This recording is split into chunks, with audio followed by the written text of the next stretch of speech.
자, 목요일입니다. ETF 1타 강사 우리 박현지 과장님 모셔보도록 하겠습니다. 어서 오세요. 안녕하세요. 네. 네. 우리 박현주 과장님께서 방송 전에 음료를 하나씩 다 이렇게 선물로 주셨는데 네. 그 음료가 되게 이제 숙취 다음 날 헛개 음료. 좋은 네. 그런 거잖아요. 네. 지금 시장에 되게 딱 맞는 그런 아, 음료를 그러네. 네. 선사를 해주신 것 같습니다.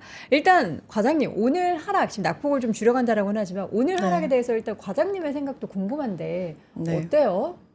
일단은 많이 올랐기 때문에 빠진다. 저는 그렇게 생각을 하고 있고 요즘 분위기 자체가 미국뿐만이 아니라 우리나라도 순환매가 계속 도는 양상이 네. 조금씩 나타나고 네. 있잖아요. 그러니까 아까 지훈 부장님께서 살짝 말씀하셨듯이 단일 종목 레버리지 매수세가 너무 셌었기 때문에 그런 부분들이 조금 더 안정이 된다면 그건 오히려 나쁜 신호는 아니라고 저는 네. 보고 있고요. 코스피나 코스닥 입장에서는 좀 그런 부분은 부담이 좀 덜해지는 부분인데 이제 다만 이제 일부 올랐던 종목들이 많이 빠지면서 이제 많은 분들이 삼성전자, SK하이닉스를 다 들고 계시다 보니까 이제 좀 심기가 불편하실 수 그렇죠. 있는 네. 그런 상황이다. 이렇게는 좀 보고 있는데 근데 결국에는 펀더멘털적으로 반도체나 이런 부분에 대한 게 바뀐 게 없어요. 지금. 네. 그래서 저는 관망은 유지하되 이제 계속 낙폭 같은 부분 레벨을 좀 보시면서 접근을 조금 관망하면서 하시는 것을 제안을 드리고 있고 네. 레벨. 네, 그래서 다 매도를 빠진다고 해서 다 매도를 치시거나 이거는 적절하지 않은 방법이다 정도로만 코멘트를 드리고 있습니다. 네. 그러니까 제가 오늘 이제 저희 방송국 출근을 할 때 문 열면서 어떻게 시장 어떻게 이러면서 들어오는데 우리 박현지 과장님 보면은 이런 날에도 차분하세요. 늘 차분하시죠. 그러니까 이게 저는 굉장히 안정형 인간이라고 생각을 하는데 저는 되게 궁금했던 게 두 분께 궁금한 게 메타발 쇼크라고 오늘 이야기를 좀 많이 하지 않았습니까? 네. 네. 메타가 이제 클라우드 사업에 진출을 한다. 시장에서는 어라 AI 컴퓨팅이 많이 남아도나 약간 이런 걱정인데 저는 그래도 이게 필라델피아 반도체 지수를 이 정도까지 떨어뜨릴 정도인가 싶기도 해요. 이게 아주 다양한 뭐 악재성 재료들이 확 쏟아졌는데 그 중에서 메탈을 제일 크게 보는데 이게 이제 반도체 그러면 약간 덜 사겠다는 거야?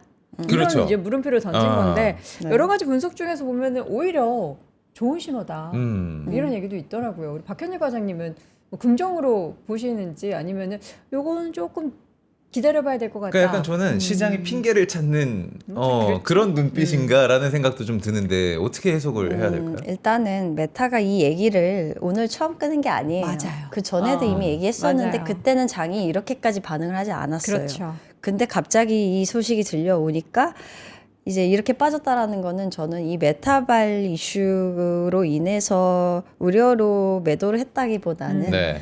오히려 좀 더 지금 많이 올랐고 지금 리밸런싱 시기가 거의 끝나가긴 하지만 계속해서 어쨌든 차익 실현을 하는 매도세가 계속 나오고 있다라는 거예요. 네. 그리고 반도체가 단기간 되게 많이 급등을 했던 부분에 대한 밸류 부담은 분명히 저는 있긴 있다라고 생각을 하기 때문에 네. 뭐 먹으신 분들은 일부 차익 실현을 조금 하시고 근데 다 팔진 않으셨을 거고 일부 파시면서 근데 그 금액 자체가 컸기 때문에 이러한 여파로 이어지는 거라고 저는 생각을 해서 그리고 메타 같은 경우는 그냥 철저하게 자기가 돈을 벌 수 있는 그런 재원을 조금 더 구조를. 네. 구조를 바꿔서 마련을 하겠다라는 걸로 저는 오히려 더 해석이 돼서 그 약간의 실질적으로 뭐 좀 사업을 다각화시키겠다라는 그런 맞아요. 일환이에요. 이게 그래서 막 스페이스X 사례를 딱 네. 들면서 네. 그 AI 인프라 빌려주는 것 자체가 투자금 회수를 우리가 어떻게 해서든 빨리 하겠다. 왜 네. 우리가 항상 그런 메타나 구글 이런 기업들한테 네. 쇼미더머니 그래서 너 돈 언제 벌 건데 그렇죠. 얼마나 빨리 벌 건데 이렇게 네. 얘기했잖아요. 네. 근데 우리는 이런 쪽으로도 해서 일단 이걸로도 돈 벌게 이거를 이제 보여준 거죠. 네, 그래서 사실 저는 이게 뭐 엄청나게 큰 이슈라고 생각을 하지 않고 있기 때문에 네. 오히려 그 시청자분들이 조금 더 고민을 하셔야 되는 부분은 내가 들고 있는 반도체 물량을 이제 언제 조금씩 그래도 좀 차익 실현하고 나오고 언제 또 다시 들어가서 이런 식으로 매매를 어떻게 어떤 관점에서 이제 기준을 정해서 해야 될지에 대한 그게 먼저 이제 정하시는 게 제일 중요하다고 생각해요. 왜냐하면 네. 변동성이 너무 크다 보니까 맞아요. 그 기준이 없으면 그냥 계속 휘둘리시거든요. 어느 날은 갑자기 빠지고 있는데 막 팔았다가 네. 막 어느 날 올라가는데 막 같이 올라갔다가 사다가 그러다가 피크에 물려 계시고 약간 이런 경우가 발생하기 때문에 좀 기준을 좀 정하셨으면 좋겠다. 네. 이렇게 말씀드리고 있습니다. 약간 제 얘기하시는 것 같아가지고 제가 기준 세워보세요. 네. 그러니까 각자의 기준이 있잖아요. 나는 뭐 고점 대비 한 10% 빠졌을 맞아요. 때부터 네. 좀 분할 매수하겠다라는 분도 계시고 나는 뭐 한 15% 빠져야지 그때부터 좀 사겠다라는 각각의 기준이 있으니까 네. 여러분들만의 기준을 잘 세워보셨으면 좋겠습니다. 네, 저희 오늘 시간이 없어서 자료를 좀 빨리 들어가야 될 것 같아요. 자, 과장님 네. 오늘은요 하반기에 있어서의 순환 업종 그리고 테마에 좀 주목해 보자라는 네. 관점으로 미국 헬스케어를 가지고 오셨는데 사실 네. 최근에 미국에서는 이미 헬스케어 종목들이 네. 굉장히 좋다라는 얘기를 자주 했거든요. 네, 네. 근데 하반기에 또 긍정적으로 좀 보시나 봐요. 일단은 기본적으로 지금 그 테크주가 반도체를 제외한 나머지 업종으로 계속 순환매가 나타나고 있어요. 네. 근데 그 중 하나의 꼭지가 이제 바이오나 헬스케어가 될 수 있다라는 그 부분이고요. 물론 다른 IGV 같이 뭐 이렇게 소프트웨어나 이런 쪽도 이제 M7이나 이런 기업들도 많이 못 올라와서 일시적으로 수요가 이제 그쪽으로 수급이 흘러가는 그런 양상이 나타날 수는 있지만 네. 바이오 같은 경우도 충분히 그렇게 계속해서 유입이 될 수 있는 모멘텀이나 이슈들은 충분하다. 저는 이렇게 보고 있습니다. 그 가장 큰 이유 중에 하나는 1차적으로 얘네가 비만 치료제라는 그런 그 큰 모멘텀이 있고요. 네. 결국에 7월부터 GLP-1 치료제 관련돼서 이제 정부가 일부 메디케어라고 하는 보험 이제 D에 속해 있는 사람들을 대상으로 이제 이 GLP 치료제 좀 금액을 지원을 하겠다 이런 얘기. 일부 보험 적용이 된다. 네, 이렇게 그런 생각을 하면 식으로 되겠네요. 그게 이제 7월부터 이제 올해 12월까지 진행이 네. 되는데 일시적으로 한번 시범으로 운용을 해보고 네. 이게 좀 효과가 있다라고 생각을 하면 나중에 이제 본격적으로 이게 제도화가 좀 더 퍼머넌트하게 될 거라고 예상이 되고 있는데 결국에는 비만 치료제 쪽 실적에는 이제 좋을 수밖에 없는 거고요. 이제 대표적인 수혜주가 이제 일라일릴리나 이제 노보노디스크나 이런 기업들이 있어서 그래서 최근 주간으로 올라갔던 이유가 그 요인이 가장 컸을 거고 네. 미국에서도 바이오 포럼 같은 게 큰 게 하나가 열렸는데 거기서 AI 관련된 신약 개발사들 이런 기업들이 이제 코멘트를 하고 이제 신규로 공개하는 것들이 있어서 거기서 추가적으로 이어질 수 있는 이제 거래들에 대한 기대감 이런 것들도 좀 확인이 돼서 네. 그런 부분들과 순환매가 맞물리면서 이제 헬스케어가 올라간 부분이 있었어요. 근데 저는 이 부분이 계속해서 지속이 될 거라고 생각을 하는 이유는 결국에 아직까지 금리 인하는 진행이 안 된다 이렇게 얘기가 먼 얘기라고 나오고 생각을 하죠. 얘기는 하지만 결국에 이제 만약에 유가 지금 레벨 수준 60달러는 아니고 70달러 선인데 네. 이제 전쟁 시작 전 수준의 거의 하단 4개월 기준에 근접해 있는 상황이거든요. 그래서 그 수준 레벨에서 물가가 잡히게 되면 다시 이제 동결해서 금리 인상 얘기 나오다가 다시 또 인하 얘기가 나올 수 있는 시점이 언젠가 다시 올 것 같아요. 네. 그러면 뭐 나쁠 건 없는 상황이라고 저는 생각을 해서 오히려 지금 상황에서는 좀 다른 업종으로도 좀 눈을 돌려볼 시점이다 이렇게 말씀드리고 있는 상황입니다. 네. 그 관점에서 이제 미국 헬스케어를 좀 보자라는 건데 네. 저희가 그럼 빠르게 본론으로 한번 좋습니다. 넘어가도록 하죠. 네. 이제 본론에서 우리가 봐야 할 그럼 이제 국내가 아니라 이제 미국 헬스케어입니다. 네. 미국 헬스케어 뭐 어떤 ETF를 왜 어떤 모멘텀으로 봐야 할까요? 네. 일단은 그 헬스케어 같은 경우는 업종에 대한 이해도가 먼저 필요합니다. 일단은 기본적으로 미국 글로벌 헬스케어 시장에서 거의 60-70%를 차지하고 있는 게 헬스케어 서비스예요. 서비스라는 거는 우리가 이제 병원이나 아니 헬스케어 보험사들 들어가 있는 데나 뭐 아니면 미국 같은 경우는 우리나라처럼 국가에서 보험 적용 급여를 정하지 않아요. 네. PBM이라고 하는 그 업체가 이제 보험사랑 이제 이렇게 논의를 해서 보험 급여를 정하는데 그러한 시스템 자체가 잘 구축이 되어 있다 보니까 네. 이런 헬스케어 서비스 업체 비중이 높은데 이런 업체들은 좀 방어주에 좀 속합니다. 변동성이 크지 않고. 근데 이제 우리가 일반적으로 생각하는 바이오테크나 이제 일라일릴리 같은 업체 같은 경우는 의약품 쪽에 들어가 있는 전체 시장에서 11% 정도 차지하고 있는 그런 섹터이고요. 네, 여기서 이제 요거와 이제 AI 의료 우리가 AI 신약 개발이나 디지털 원격 의료나 이런 쪽에 들어가 있는 섹터도 10% 정도 조금 넘어가는 수준인데 네. 요 두 개 섹터에 들어가 있는 기업들이 좀 변동성이 상대적으로 좀 클 수 있다라고 얘기를 하는 건데 이제 요 부분을 좀 이해를 하시고 이제 성장성 측면에서는 요런 의약품이나 의료 쪽 AI 의료 쪽이 좀 더 성장세가 두 자릿수 이상으로 가파르고 네. 헬스케어 서비스는 좀 비교적 플랫하다 이렇게 좀 보고 있어서 그래서 방어주의 성격이 조금 있다. 네, 그래서 선택을 헬스케어 쪽에서 선택을 하실 때에도 요 구분값을 정확하게 이해를 하시고 ETF를 고르셔야 되기 때문에 제가 요걸 말씀드려 봤고요. 네. 그래서 결국에는 이렇게 나눠져 있습니다. 코덱스 S&P 500 헬스케어라는 이제 방어주 비중이 좀 높은 ETF가 있고요. 네. 이 안에 일라일릴리와 같은 제약사들도 다 들어가 있습니다. 우량 제약사나 의료기기 업체도 들어가 있고 그 외에 미국 나스닥 바이오 같은 경우는 우리나라로 치면 바이오테크 기업들이 이제 중소형사 포함해서 들어가 있는 그런 형태의 ETF인 거고요. 그 밑에 코액트 미국 바이오 헬스케어 액티브 같은 경우는 바이오테크도 들어가 있고 그 외에 의료기기 업체도 일부 AI 의료 기업 같은 업체들도 조금 들어갈 수가 있는데 네. 그 레인지는 정해진 게 없는데 중요한 거는 M&A나 이제 좀 혁신 기술을 보유하고 있다거나 뭔가 이제 강점이 있는 그런 기업들을 좀 상시로 리밸런싱을 할 수 있게 이제 시스템을 만들어 놓은 형태의 ETF여서 M&A 하반기 기대감 반영을 한다면 이런 ETF들도 좀 접근해 볼 만하다 이렇게 말씀드리고 있고 네.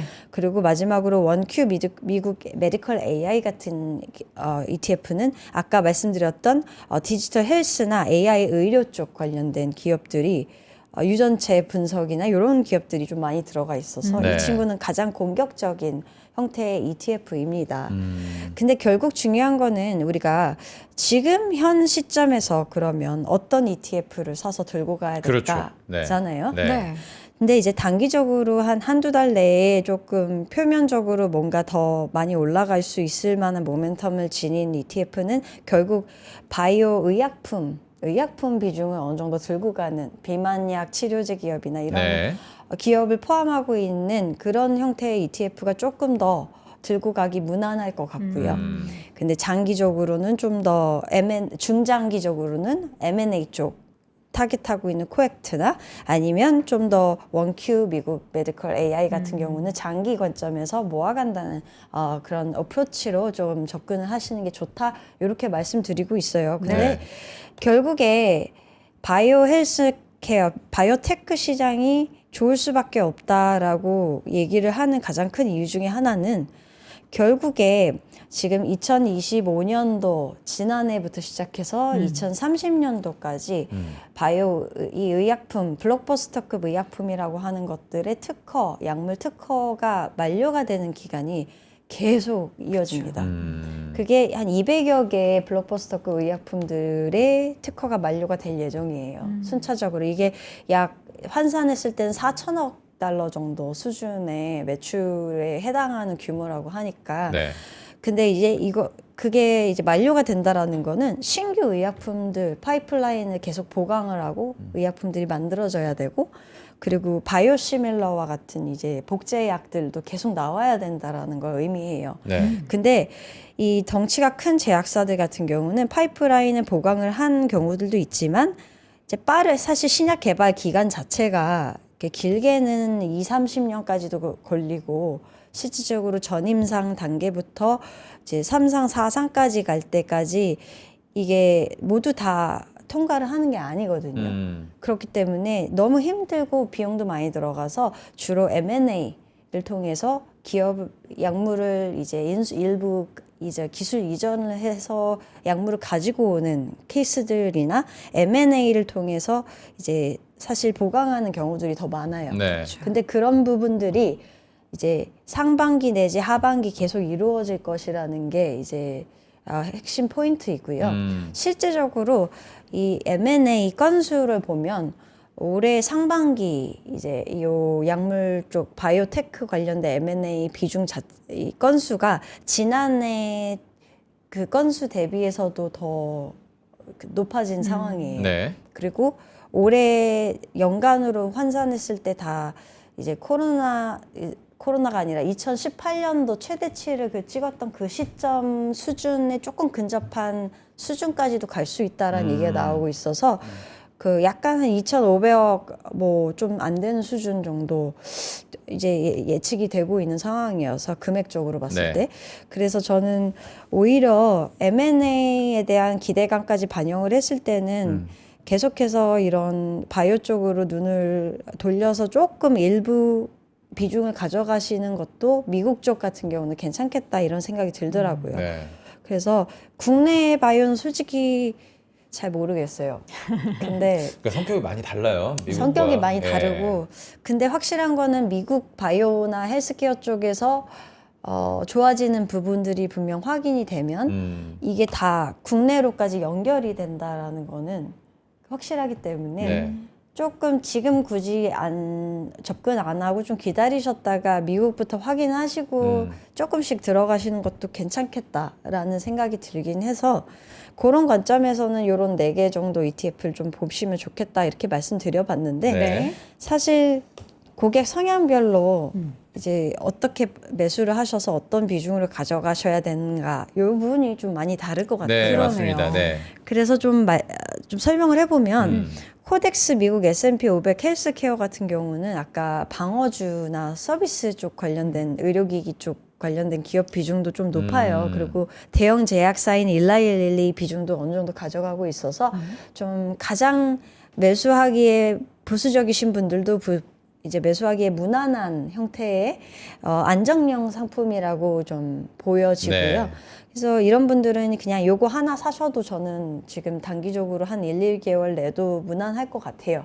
근데 그게 아니라 좀 더 공격적이신 분들은 오히려 타이거 미국 나스닥 바이오 같은 애들 여기에는 일라일리 비중이 근데 많이 안 들어가 있고 암젠부터 이제 리제나론이나 희귀약 같은 경우를 이제 만드는 바이오테크 네. 기업들 중소형주도 많이 들어가 있어서 이게 어떻게 보면 IBB라고 미국에 상장되어 있는 ETF랑 네. 비슷한 성격의 ETF라고 보시면 돼요. 그래서 이런 거는 좀 더 그냥 안정적으로. 예, 조금 더 업사이드가 있었으면 좋겠는데 좀 빨리 올라갔으면 좋겠다라는 분들은 이런 걸 좀 더 집중해서 네. 가져가시면 되고 근데 요거랑 뭐 헬스케어를 섞으시는 방법도 있고 아니면 반대로 코액트 미국 바이오 헬스케어 액티브 상품 같은 경우는 네. 오히려 좀 모멘텀을 보고 더 들어가는 거거든요. 그러니까 M&A 모멘텀 아니면 신약 개발사가 어디에 인수가 되거나 아니면 신규 상품을 출시를 앞두고 있다든가 뭐 임상을 앞두고 있다 뭐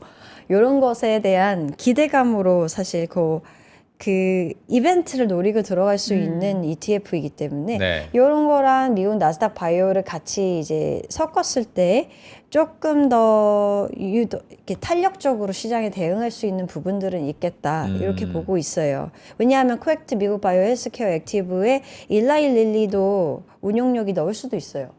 그러니까 저는 넣었다 지금 뺐다 이게 액티브 가능하니까. 상품이라 안에 있는 구성 종목이 제일 궁금한 게 저 액티브 상품이 궁금하긴 해요. 네. 제가 보여드리겠습니다. 네. 그리고 마지막 원큐 같은 경우는 미국 메디컬 AI는 인투이티브 서지컬부터 시작해서 우리가 생각할 수 있는 이러한 바이오젠부터 시작해서 이러한 바이오젠이 아니라 원큐. 네, 원큐 여기 보면 에브비부터 템퍼스 AI, 리커전, 릴리. 파마 같은 이러한 좀 AI 의료 기업들까지 들고 가고 있어서 매우 공격적이신 분들이 위성 ETF, 새틀라이트로 비중을 조금씩 모아가는 개념으로 접근하시면 좋겠다 이렇게 말씀드리고 있습니다. 그래서 네. 종목을 궁금하시다고 해서 일단 네. 한번 들어가서 보면 자, 헬스케어 쪽 같은 경우는 보시면 일라이릴리, 존슨앤존슨부터 머크, 뭐 서머피셔 의료기기 업체 이런 기업들이 다 들어가 있습니다. 네. 네. 그래서 좀 고루 분산이 되어 있고 전체 구성 종목 수 63개의 톱 비중이 60% 이렇게 들어가 있습니다. 이 친구는 그냥 무난하게 이게 미국에 상장되어 있는 엑셀비랑 같은 이제 그냥 ETF라고 보시면 돼서 그거랑 비슷하게 투자를 하시는 거고요. 그리고 나스닥 미국 나스닥 바이오 같은 경우는 보시면 여기 버텍스 파마부터 시작해서 바이오젠 그리고 좀 많이 못 들어본 중소형 의약품 업체들까지 예. 같이 들어가 있기 때문에 이 친구는 IBB 미국에는 IBB라는 ETF랑 비슷하다 이렇게 보시면 될 것 같고요. 네. 그리고 아까 궁금하셨던 액티브. 코엑트 바이오 헬스케어 액티브 같은 경우는 이게 코엑트에서 나온 국내 바이오 헬스케어 액티브의 후속판이거든요.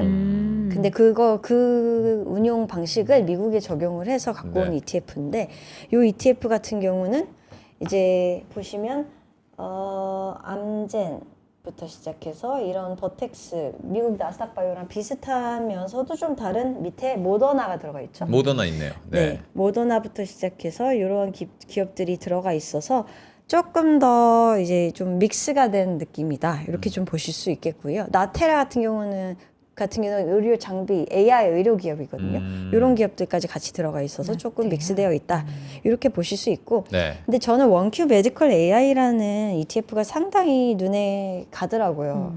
그냥 이유는요? 이유 중에 가장 큰 이유 중에 하나는 안에 보시면 알파벳 구글이랑 엔비디아랑 이런 기업들이 들어가 있어요. 네. 그러니까 AI 의료 서비스나 그런 기술에 투자를 하고 있는 그쵸. 그런 빅테크 기업들까지 들어가 있다라는 맥락에서 이게 순수하게 바이오테크에만 집중하는 것이 아니라 조금 더 밸류 체인을 넓게 가져가서 투자를 하는 것 같다라는 느낌이 들어서 지수 그 설정을 어떻게 했는지 제가 그것까지 확인을 못 했는데 종목 구성은 괜찮고 15개 종목에 90% 투자를 하고 있기 때문에 굉장히 집중도가 높은 ETF이긴 하지만 네. 이게 ARKG라고 하는 미국에 상장되어 있는 아크에서 지놈 ETF랑 약간 비슷해요, 컨셉이. 네. 그래서 그 ETF는 근데 액티브인데 얘는 패시브로 운영되고 있어서 좀 차이점은 있지만 요런 ETF도 좀 한번 저는 이제 조금 그래도 비중을 조금 가져가 볼 만한 ETF이지 않을까라고 보는 게 양자 컴퓨팅 ETF 같은 것은 좀 시간이 오래 걸리고 트레이딩하는 ETF라고 제가 말씀드렸던 적이 있잖아요. 네. 요것도 같은 비슷한 맥락이긴 하지만 그것보다 오히려 실적 가시성이나 이런 부분에서 조금 더 나올 수 있는 기업들이 들어가 있어서 저는 이것도 좀 괜찮은 초이스일 것 같다. 이 정도로 좀 말씀드리고 있고 네.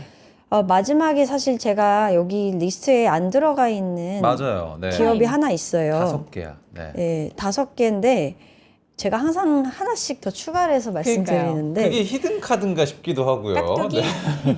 그 가장 플러스 알파? 네. 네, 플러스 알파인 이유는 여기 미국 기업 아닌 기업들이 들어가 있어요. 아, 글로벌 바이오 액티브인데 네, 미국 기업이 노반티스는 아닌. 유럽이고요. 그리고 에로헤드나 뭐 리비비티나 테바 여기 또 유럽이고요. 미국과 유럽이 네. 섞여 네, 있네요. 글로벌 바이오 액티브이기 때문에 얘기 안 해주셨으면 네. 미국 건 줄 알았을 미국 거예요. 건지 처음에. 영어 써 있으니까 네. 미국 건지 알지. 미국 거가 아닌 기업들도 같이 들어가 있는. 근데 사실 바이오 시장에서 유럽 비중 굉장히 높은 거 아시죠? 생각보다 사람들이 잘 몰랐습니다. 아 죄송합니다. 그래요? 몰랐어요. 미국이 네. 큰 줄 알았어요. 미국 헬스케어 시장이 가장 크고 그 미국만 뭐 좋다 이렇게 생각하시는데 네, 유럽 유럽이 시장이 커요. 오히려 바이오 의약품 개발이나 임상 절차나 아. 이런 체계적인 거를 독일 잡는 때문에 데 그런가? 있어서 음. 그런 게 되게 발달된 나라입니다. 독일도 예전에 예, 또 예. 나치 시절에 또 막 실험하고 그래서 유럽도 보셔도 좋은 아, 종목들이 많기 그렇군요. 때문에 아주 좀 이렇게 글로벌 바이오 네. 액티브 정도로 조금 정리를 해봤습니다. 네. 알겠습니다. 하반기에 이제 섹터에 있어서 좀 확산이 발생을 된다면, 그리고 사실 미국은 이미 좀 발생을 하고 있어서 우리가 이제 몰라서 그렇지 자주 언급이 안 돼서 그렇지 미국 헬스케어나 또 일부 금융주 그리고 산업재 쪽으로도 계속 활발한 자금 이동이 펼쳐지고 있는데요. 네. 여러분들이 이제 뭐 반도체 쪽으로 있어서의 집중된 포트폴리오도 좋긴 하지만 뭔가 나는 비반도체 쪽으로 균형을 좀 잡아보고 싶다 하시는 분들은 미국 헬스케어 관련한 이런 상품들도 참고해 보시면 좋을 것 같습니다. 네. 자, 오늘 1타 강사 박현지 과장과 함께했습니다. 과장님 고맙습니다. 고맙습니다. 감사합니다.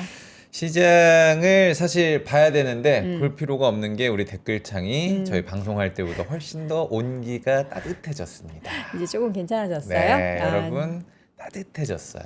네. 사실 아까 전에는 거의 뭐 고드름이 좀 무서웠어요. 63빌딩에서 떨어지는 그런 느낌으로 예, 내려왔었는데 지금 코스피 낙폭은 2.6%까지 좀 줄어들었습니다. 네, 힘내죠. 삼성전자가 4%대, SK하이닉스가 5%대까지 낙폭 줄였고요. 그 사이 금융주가 그렇다고 상승폭을 줄였냐? 그렇지 않고 지금 오늘 보니까 어제 수출 데이터 발표하고 나서 올라갈 수밖에 없는 종목들, 그리고 화장품, 뭐 식자재 관련한 뭐 농심도 오늘 완전 주가가 날아가고 있습니다. 네. 근데 그동안 많이 소외받았던 종목들이기 때문에 이 김에 반도체가 조금 이 정도로 쉬는 건 사실 원하지 않잖아요. 그렇죠. 너무 많이 하락하니까 네. 조금 이렇게 기간 조정을 하고 있는 사이에 다른 섹터들에 있어서도 여러분들 좀 관심을 가져보시면 좋겠습니다. 자, 내일 오전 10시에 다시 돌아올 텐데 부디 내일은 막 이 정도의 변동성은 아니기를 간절히 바라보겠습니다. 빨간색이 좀 힘이 있네. 아니 제가 사실 오늘 빨간 내복 얘기를 많이 듣는데 요즘 시장에서 빨간색 보기 되게 힘들잖아요. 힘들어요. 네. 그래서 오늘 빨간색을 입었고 네. 손에도 지금 사실 다쳤어요. 피를 많이 피 봤어. 봤네. 근데 이거 뭐 네. 코에서 내릴 수 없으니까 네. 제가 손에서도 피를 봤어요. 네. 여러분도 어쨌든 빨간색 많이 볼 수 있는 장으로 내일 다시 뵙기를 소망하겠습니다. 여러분 오늘도 고맙습니다. 고맙습니다.